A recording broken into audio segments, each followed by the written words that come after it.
अस्सलामुअलैकुम नाजरीन। मुझे बखूबी अंदाज़ा था कि इससे पहले भी असली कैप्टन मेहता को इसी तरह दफ्तर ही से किसी खुफिया और अहम दौरे पर रवाना किया जाता होगा, लेकिन मेरा सीक्रेट ट्रांसमीटर बंगले पर ही था। मैं उसे हर हालत में अपने साथ ले जाना चाहता था। मैंने कुछ सोचने के बाद ऐसी अदाकारी की कि जैसे मैं कुछ घर भूल आया हूँ और अपनी जेबें टटोलने लगा। मैंने इंतहाई माजरत पेश करते हुए कहा, बदकिस्मती से मैं अपना आईडी कार्ड बंगले पर ही भूल आया हूँ। वर्मा साहब ने ऐनक के शीशों के पीछे मुझे हैरत और नापसंदीदगी की निगाहों से देखा और बोले, कैप्टन मेहता, तुम जैसे जिम्मेदार अफीसर से मुझे ये आशा नहीं थी। मैंने चेहरे पर खिफत और शर्मिसारी के तासुरात पैदा करते हुए कहा, क्षमा कीजिए वर्मा साहब, मुझसे भूल हो गई। नाश्ता करने के बाद सरहाने के नीचे से आईडी कार्ड उठाना भूल गया। मैं अभी 1 मिनट में जाकर ले आता हूँ। वर्मा साहब ने उंगली से मेरी तरफ इशारा करते हुए कहा, तुम अच्छी तरह जानते हो कि तुम्हें घर में किसी को नहीं बताना कि तुम कहाँ जा रहे हो और कब जा रहे हो। हम खुद रात को तुम्हारे घर इतला कर देंगे। Yes sir, I know sir. यह कहकर मैंने सीक्रेट फाइल लिफाफे में डालकर बगल में दबाई और नमस्कार करता हुआ वर्मा साहब के ऑफिस से बाहर आ गया। रेल का टिकट और करेंसी नोट मैंने पहले ही संभाल कर अपनी जेब में रख लिए थे। फाइल मैंने अपने दराज में ताला लगाकर बंद कर दिया और खुद गाड़ी पकड़कर सीधा अपने बंगले की तरफ रवाना हो गया। मैं सारा रास्ता ही सोचता रहा कि नागपुर से एयरफोर्स के तैयारे पर सवार होते हुए अगर मेरी स्क्रीनिंग की गई तो मेरी जेब में पड़ा या ब्रीफ केस में रखा हुआ ट्रांसमीटर जाहिर होकर सारा खेल चौपट कर देगा। कभी ख्याल आया कि एयरफोर्स के तैयारे में सवार होते वक्त शायद मेरी तलाशी नहीं ली जाएगी, लेकिन मुमकिन है ज़ाब्ते की कार्रवाई के तौर पर मेरी स्क्रीनिंग की जाए तो फिर बड़ी मुश्किल होगी। ट्रांसमीटर को साथ ले जाने की कोई दूसरी तरकीब सुझाई नहीं दे रही थी और उसे साथ ले जाना भी ज़रूरी था। यही सोचते सोचते मेरा बंगला आ गया। माताजी और माला किचन में थीं। मैंने जैसे परेशानी के साथ माताजी से कहा कि मैं अपना आईडी कार्ड भूल आया था और तेज़ी से कमरे में दाखिल हो गया। चीज़ों को यूं ही इधर उधर उलट पलटने लगा। माताजी भी अंदर आ गईं। कहाँ रखा था पुत्र जी तुमने अपना कार्ड? यहीं सरहाने के नीचे रखा था। आप उस अलमारी में तलाश करें, मैं ड्राइंग रूम में देखता हूँ। माताजी को अपने कमरे की तलाशी के काम पर मामूर करके मैं ड्राइंग रूम में आ गया। यूं ही कर्नस पर रखी किताबों को उठाकर देखा। माला किचन में बर्तन साफ कर रही थी। मौका अच्छा था। मैं लपे कर बंगले के अकबिलान में आ गया। लंबे लंबे डग भरता बरामदे के कोने पर रखे लकड़ी के गमले के पास जाकर बैठ गया। धीमा खुर्दा लकड़ी को एक तरफ हटाया और मिट्टी में से छोटे से ट्रांसमीटर को निकाल कर जेब में रखा। लकड़ी को फिर से गमले के साथ चिपकाया और उसी तरह लंबे लंबे डग भरता हुआ अपने कमरे में दाखिल हुआ तो देखा कि भोली भाली माताजी मेरी अलमारी में से किताबें निकाल कर देख रही थीं।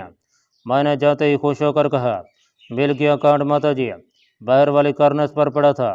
अच्छा माताजी, मैं जाता हूँ। मैं तेज़ी से बंगले से निकलकर अपनी गाड़ी में सवार हुआ और दफ्तर की तरफ चल पड़ा। रास्ते में एक निस्बतन वीरान जगह पर गाड़ी खड़ी करके मैंने ट्रांसमीटर को साफ करके कोट के अंदर वाली जेब में रख लिया। फिर बाहर निकलकर गाड़ी का बोनट उठाकर इंजन देखने लगा।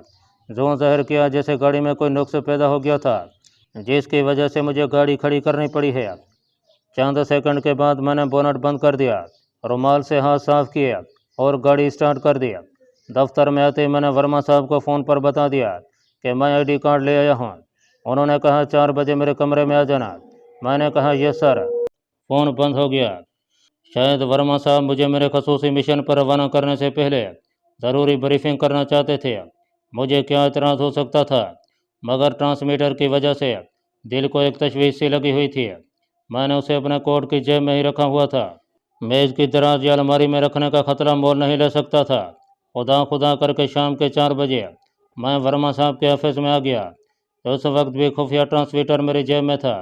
एक धड़कन सा लगा था कि अगर वर्मा साहब को किसी तरह पता चल गया कि मेरी जेब में खुफिया ट्रांसमीटर है तो जाहिर है मेरी मौत अजियतनाक मौत यकीनी थी। मुझे खतरा भी था कि कहीं वर्मा साहब के कमरे में खुफिया इलेक्ट्रॉनिक आलात न लगे हों जिसकी लहरें मेरी जेब में छुपे हुए ट्रांसमीटर का राज फाश कर दें, मगर ऐसी कोई बात नहीं थी। वर्मा साहब ने मुझे 5 दफ्तरी अमूर के बारे में कुछ ज़रूरी बातें बताईं और कहा, कैप्टन, चूँकि तुम इससे पहले भी एक बार कन्याकुमारी जा चुके हो, इसलिए तुम्हें नेवल डाकिया को तस्वीरें दिखाने की ज़रूरत नहीं है। हाँ, हमारा CID officer Nathan custom inspector के रूम में नया नया गया है। उसकी और जो आदमी तुम्हें नागपुर रेलवे स्टेशन पर मिलेगा उसकी तस्वीरें दिखाई देता हूँ। फिर वर्मा साहब ने मेज की दराज में से एक फाइल निकाल कर मुझे नागपुर पर मिलने वाले आदमी और कन्याकुमारी के कस्टम इंस्पेक्टर नाथन की तस्वीरें दिखाई और बोले तुम्हारे घर रात को इतला कर दी जाएगी। उस वक्त तुम्हारी गाड़ी दिल्ली से बहुत दूर निकल चुकी होगी। वर्मा साहब ने चाय मंगवाई और आधे घंटे तक मुझसे रूसी एटमी अब्दोज और उस पर लादे जाने वाले यूरेनियम की खेप के बारे में बातें करते रहे। कहने लगे यूरेनियम की मात्रा ज़्यादा नहीं है, यही कोई 2 किलोग्राम होगी, मगर वो स्टेट बैंक ऑफ इंडिया के ख़जाने से ज़्यादा कीमती है। तुम्हें तो मालूम है कि पाकिस्तान में भी एटम बम बनाने के प्रयास हो रहे हैं, इसलिए हमारे लिए होश हो गया है कि हम जितनी जल्दी हो सके परमाणु बम बना डालें। हमारे पास यूरेनियम की कमी थी जिसे हमारे दोस्त रूस ने पूरा कर दिया है। मैंने यूं ही कुरेदने के ख्याल से सवाल किया, सर क्या हम परमाणु अब्दोज के वसीले से यूरेनियम गुजरात के शहर तक नहीं पहुंचा सकते? वहां से भाभा एटमी रिएक्टर तक ज़्यादा फासला नहीं है। वर्मा साहब मुस्कराए और कहने लगे, इन बातों का तुम्हें ज्ञान होना चाहिए। कैप्टन मेहता, काठियावाड़ पाकिस्तान की सरहद से ज़्यादा दूर नहीं है, वहाँ सपोजताज का खतरा ज़्यादा है। हम तो कन्याकुमारी में भी यूरेनियम को उस वक्त तक अब्दोज से निकाल कर एरोप्लेन पर नहीं ले जा रहे जब तक कि हमें अपनी इंटेलिजेंस की जानब से आल क्लियर यानी सब अच्छा का सिग्नल नहीं मिल जाता। इसलिए तो ख़ास तौर पर तुम्हें वहाँ भेजा जा रहा है। वर्मा साहब ने ख़ास तौर पर मुझे हिदायत की कि मुझे कन्याकुमारी पहुँचते ही अपने तौर पर और अपनी मर्ज़ी के मुताबिक इलाके में पाकिस्तानी सैलूनी या अमरीकी जासूसों का खोज शुरू कर देना होगा। हम जल्दी से जल्दी यूरेनियम भाभा एटमी रिएक्टर तक पहुंचा देना चाहते हैं। मैंने उन्हें यकीन दिलाया कि मैं इस फर्ज को पूरी जिम्मेदारी से निभाऊंगा। वर्मा साहब ने कहा, तुम्हारा चुनाव इसलिए भी किया गया है कैप्टन मेहता कि तुम हिंदी संस्कृत के अलावा केरला की मलयालम और तमिल ज़बानें भी जानते हो। अचानक मुझे ख्याल आया कि अगर पाकिस्तान से मुझे अचानक मेरे ट्रांसमीटर पर कोई सिग्नल मिलना शुरू हो जाए और ट्रांसमीटर टोन की आवाज़ आने लगे तो मेरा क्या हशर होगा। मुझे इस ख्याल से ही झुरझुरी सी आ गई। मैंने सिगरेट सुलगाते हुए अपने बाजू को कोट की जेब के साथ लगा लिया। पाकिस्तान से सिग्नल आने का वक्त मुकर्रर था, यानी 11 अक्टूबर की रात 10 बजे। उससे पहले मेरा बाज ये गलती हरकत नहीं कर सकता था। 5 बजे के करीब उठकर अपने कमरे में आया। मैंने ज़रूरी कागजात और शेव का सामान जो मेरे ऑफिस के बाथरूम में रखा हुआ था ब्रीफ केस में संभाल कर रख लिया। कपड़े वही थे जो मैंने पहन रखे थे। इनका बंदोबस्त भी कन्याकुमारी में ही जाकर किया जाने वाला था।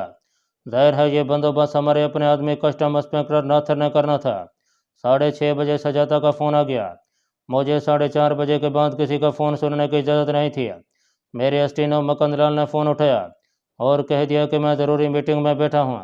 बाद में उसने बताया कि सजाता का फ़ोन था। मैं हूँ कहता हुआ उठा। ब्रीफ केस को एक बार फिर खोल कर देखा, तमाम कागजात को चेक किया, बटवा खोलकर अपने इंडियन इंटेलिजेंस वाले आईडी कार्ड को देखा। इतने में वर्मा साहब अपने कमरे से निकलकर मेरे पास आ गया। कैप्टन गुड लक है। फिर मेरे कान के करीब मुँह लाकर कहा, यह तुम्हारा सौभाग्य है कि तुम प्रधानमंत्री के खास मिशन पर जा रहे हो। मैंने तुम्हें अपना सीक्रेट फ़ोन नंबर दे दिया है। तुम जब चाहो जहाँ से चाहो मेरे साथ संपर्क कायम कर सकते हो। तुम्हारी गाड़ी तुम्हारे घर पहुँचा दी जाएगी और तुम्हारी माता को भी इतला की जाएगी। Okay, good luck captain. Verma साहब ने गर्मजोशी से हाथ मिलाया। दफ्तर के बरामदे के साथ ही ऑफिस वैगन तैयार खड़ी थी। मैं वैगन की तरफ बढ़ा तो वर्मा साहब ने अचानक कहा, कैप्टन एक बार फिर अपनी चीज़ें चेक कर लो और हाँ, कोट पतलून की जेबें भी टटोल कर देख लो, कहीं दुश्मन के किसी एजेंट ने तुम्हारी जेब में कोई पेंसिल बम न रख दिया हो। वर्मा साहब मेरे करीब आ गया। कैप्टन एक बार फिर चेक कर लो। लो मैं तुम्हारा कोड चेक करता हूँ। मैंने मुस्कुराते हुए कहा, सर मैंने पूरी चेकिंग कर ली है। एक बार तो मेरे पाँव तले ज़मीन निकल गई। मेरे कोट की जेब में माचिस साइज का ट्रांसमीटर खामोश एटम बम की तरह उस वक्त मेरे पास मौजूद था। मैंने फ़ौरन अपनी जेबों को टटोला और कहा, सर मेरी जेब में कोई ऐसी शय नहीं है। Sir thank you. और मैं तेज़ी से कदम उठाता हुआ वैगन के पास आ गया। गर्दन मोड़कर वर्मा साहब को नमस्कार किया। उन्होंने गुड लक कहा और चंद लम्हों में वैगन दफ्तर से बाहर निकलकर दिल्ली रेलवे स्टेशन की तरफ दौड़ी चली जा रही थी। अक्टूबर की शाम जल्दी शहर पर छा गई थी। सड़कों, मकानों, दुकानों और बंगलों में रोशनियां हो रही थीं। अगरचे आसमान पर अभी तक गुरूब होते सूरज की रोशनी मौजूद थी। ट्रेन को दिल्ली ही से तैयार होना था। उसने आध घंटा देर कर दिया। मेरी सीट फर्स्ट क्लास में बुक थी। मैंने प्लेटफार्म से एक फिल्मी रिसाला खरीदा और अपने सीट पर नीम दराज होकर उसका मुतायना करने लगा। कंपार्टमेंट में एक मियाँ बीवी भी आकर बैठ गए थे। दोनों नौजवान थे और हिंदू थे।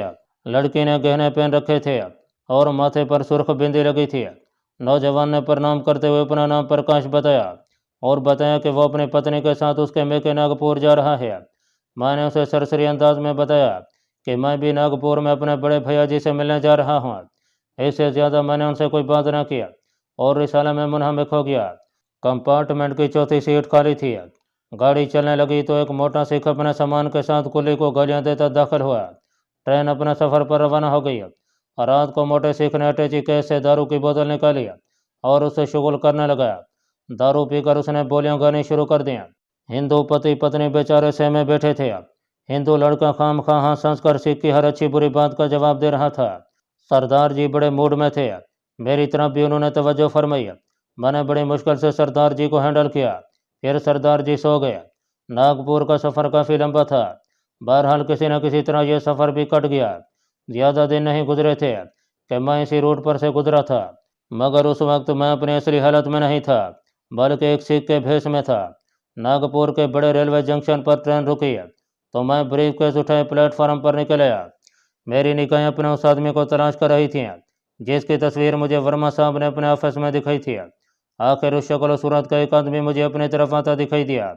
उसने आते ही मुझे प्रणाम किया और बोला, साहब जी सवारी ले आया हूँ, इधर पधारिए। रेलवे स्टेशन के बाहर एक जने पुरानी सी एम्बेसडर गाड़ी खड़ी थी। वो बिठाकर एयरफोर्स के एयरपोर्ट की तरफ रवाना हो गया। वो सारा रास्ता खामोश रहा। उस वक्त सुबह हो चुकी थी और नागपुर के आसमान पर हल्के हल्के बादल छाए हुए थे। बाजारों और घरों में जिंदगी के मामूलात आहिस्ता आहिस्ता बेदार हो रहे थे। नाश्ता मैंने ट्रेन में ही कर लिया था, शेव भी कर ली थी। शहर से बाहर काफ़ी दूर निकल आने पर गाड़ी इंडियन एयरफोर्स के अहाते में दाखिल हो गई। गेट पर गाड़ी को रोका गया। गार्ड ने मेरा आईडी कार्ड देखा और गाड़ी को इशारे से अंदर दाखिल होने की इजाज़त दे दिया। यह गैर मारूफ सा वीरान एयरपोर्ट था। दाएं जानिब एक बहुत बड़ा हैंगर था।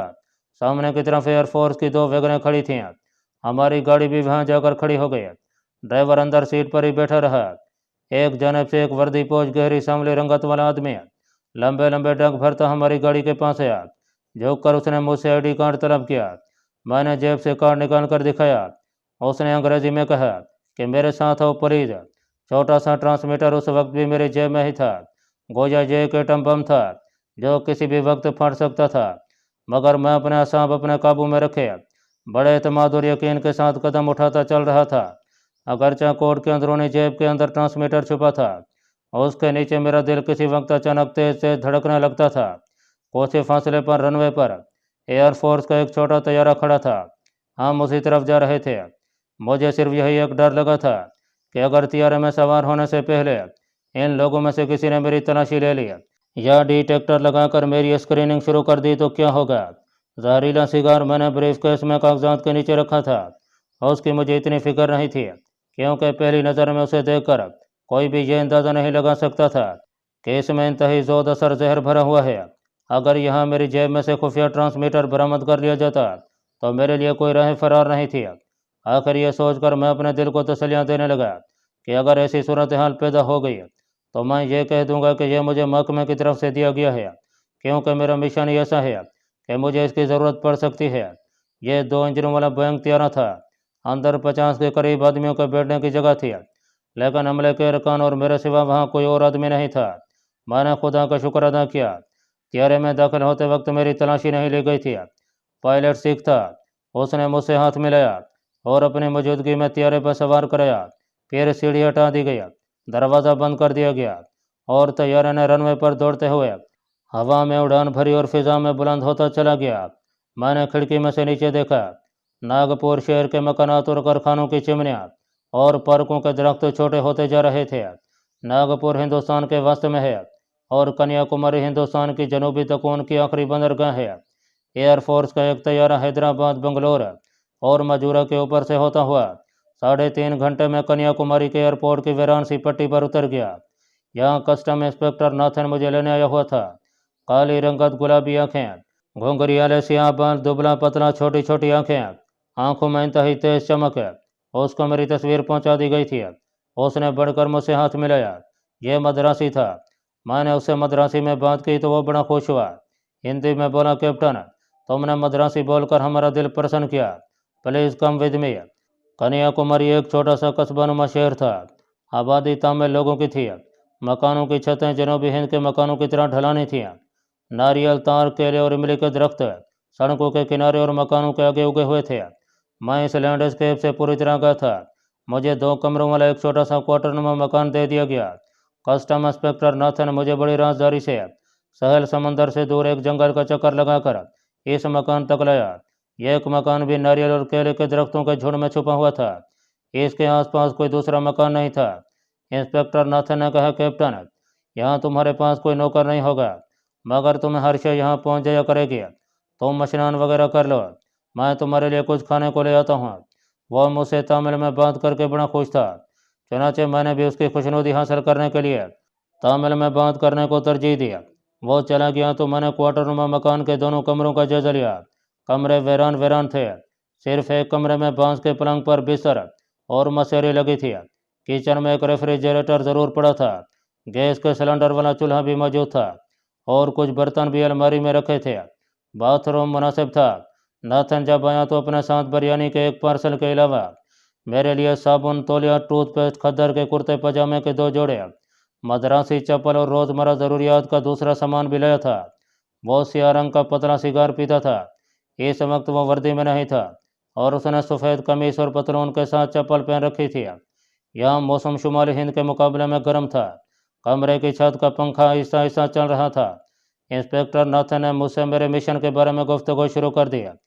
कन्याकुमारी में इंस्पेक्टर नाथन वाइस शख्स था जिसे मेरे मिशन के बारे में पूरी मालूमात मुहैया कर दी गई थी। मैंने कोट उतार के अपने पास पलंग पर ही रखा। नाथन बोला, कैप्टन, लो मैं ये कोट अलमारी में लटका दूँ। बेहतर होगा कि तुम ठंडी पतलून या कुर्ता पजामा पहन लो। वो मेरा कोट उठाने लगा तो मैंने आगे बढ़कर खुद ही कोट उठा लिया और कहा, थैंक यू नाथन, मैं तुम्हें तकलीफ नहीं देना चाहता। कोट में मेरा ट्रांसमीटर था।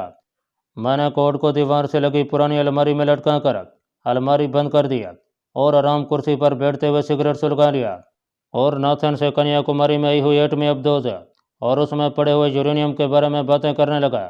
ये एटमी अब्दोज एक खुफिया मुआहदे के तहत रूस ने यूरेनियम के साथ भारतीय बहरिया के हवाले की थी।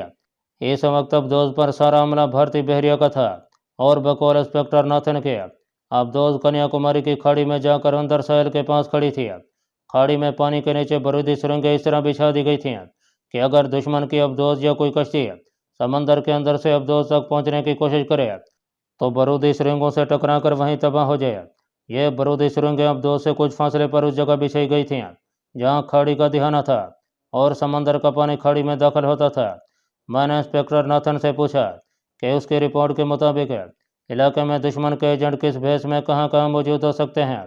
उसने बताया कि दुश्मन के एजेंट इधर श्रीलंका से निकल कर आते हैं और तकरीबकारी के बाद श्रीलंका के साहिल की तरफ से रपोश हो जाते हैं। जब से यहाँ रूसी अब्दोज आई है, हमारी कड़ी निगरानी के बावजूद उन्होंने अपने सरगर्मियाँ तेज कर दी हैं। दुश्मन के एजेंट लंका से भाग कर आए हुए तमिल शरणार्थियों के भेष में भी इलाके में फैले हुए हैं।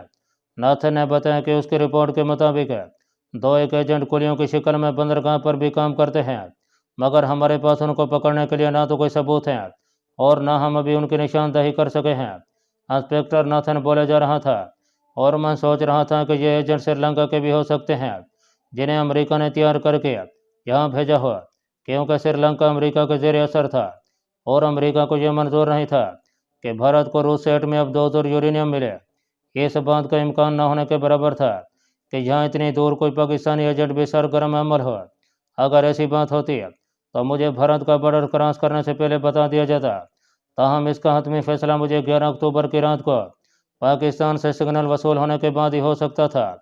मद्रासी इंस्पेक्टर नाथन ने कहा, तुम्हारी आमद को यहाँ बंदरगाह के हमले से खास तौर से पोशीदा रखा गया है। अब यह तुम्हें फैसला करना है कि तुम किस भेष में यहाँ दुश्मन एजेंटों का सुराग लगाओगे। हमारे पास ज़्यादा वक्त नहीं है। हाई कमांड की तरफ से हमें ज़्यादा से ज़्यादा 1 हफ्ता मिला है। इस दौरान में अब्दोज में मौजूद यूरेनियम को हर हालत में यहाँ से निकाल कर अहमदाबाद ले जाना होगा। मैंने कुरते हुए तमिल जबान में ही नाथन से पूछा, क्या इससे पहले भी यूरेनियम ले जाने के लिए कोशिश नहीं की गई? नाथन ने सिगार का हल्का सा कश लगाकर कहा, जब से रूस के एटमी अब्दोज कन्याकुमारी के साहिल पर लंगर अंदाज हुई है, हमारी एयरफोर्स के 2 तैयारों को सपोताज किया जा चुका है। एक के अंदर टाइम बम रख दिया गया था जो तैयारे के उड़ते ही फट गया था और दूसरे जहाज़ के इंजन में खराबी पैदा कर दी गई थी, जो परवान से 15 मिनट बाद मजूरा के करीब गिरकर तबाह हो गया। इन हालात में हम बजरिया तैयारा यूरेनियम के जाने का खतरा मोल नहीं ले सकते। इस कीमती धातु को किसी अवरोध में समुद्री रास्ते या बजरिया ट्रेन ले जाने में भी खतरा है, क्योंकि दुश्मन के एजेंट और तकरीब कर समंदर और रेल दोनों जगहों पर पूरी तरह चौकस हैं और इस ताक में है कि या तो यूरेनियम को तबाह कर दिया जाए और या उसे चोरी कर लिया जाए। इंस्पेक्टर नाथन ने भी मेरे ख्याल की तस्दीक किया कि दुश्मन के एजेंट अमेरिका के खरीदे हुए श्रीलंका के सिनहाली बाशिंदे हैं, जिनकी शक्लें तमिल लोगों से मिलती जुलती हैं और जो तमिल और तेलुगु बड़ी रवानी से बोलते हैं। मैंने पूछा, क्या उनमें किसी पाकिस्तानी एजेंट की भी रिपोर्ट मिली है तुम्हें? इंस्पेक्टर नाथन ने अपने काले होंठ जरा सी देर के लिए सुकड़ लिया और फिर बोला, तुम्हारे हेडक्वार्टर से हमें ऐसे इशारे मिले हैं कि यहाँ पाकिस्तानी एजेंट भी घुस आए हैं, लेकिन मेरे मुखबरों की इतला के मुताबिक इनमें पाकिस्तानी एजेंट शायद ही कोई हो। ये सब श्रीलंका के सुनहली तमिल हैं, जिन्हें अमेरिका की मदद से लंका की हुकूमत ने खसूसी ट्रेनिंग देकर यहाँ भेजा है। इस मद्रासी कस्टम इंस्पेक्टर और जनूबी हिंद के सूबा तमिलनाडु के इंटेलिजेंस ऑफिसर नाथन को यह इल्म नहीं था कि वो किससे गुफ्तगू कर रहा है। मैंने नाथन से कहा कि मैं एक जेटी मजदूर की हैसियत से बंदरगाह के मजदूरों में घुल मिल जाना चाहता हूँ, ताकि उनमें रहकर दुश्मन के जासूसों का खोज लगा सकूँ। इंस्पेक्टर नाथन बोला, तुम बड़े शौक से ऐसा कर सकते हो कैप्टन मेहता, लेकिन एक बात का ख्याल रहे कि हमारे पास ज़्यादा वक्त नहीं है। हेडक्वार्टर से हम ज़्यादा से ज़्यादा एक हफ्ते की मोहलत ले सकते हैं। मेरे लिए 15 दिन बहुत थे। और फिर मैंने सोचा कि हालात ज़्यादा नाजुक और हसास बनाकर ज़रूरत के मुताबिक मज़ीद मोहलत हासिल कर लूँगा। मैंने नाथन से कहा, यह हकीकत मेरे पेश नज़र है कि तुम मेरे ऑपरेशन के लिए ज़रूरी इंतजाम कर दो।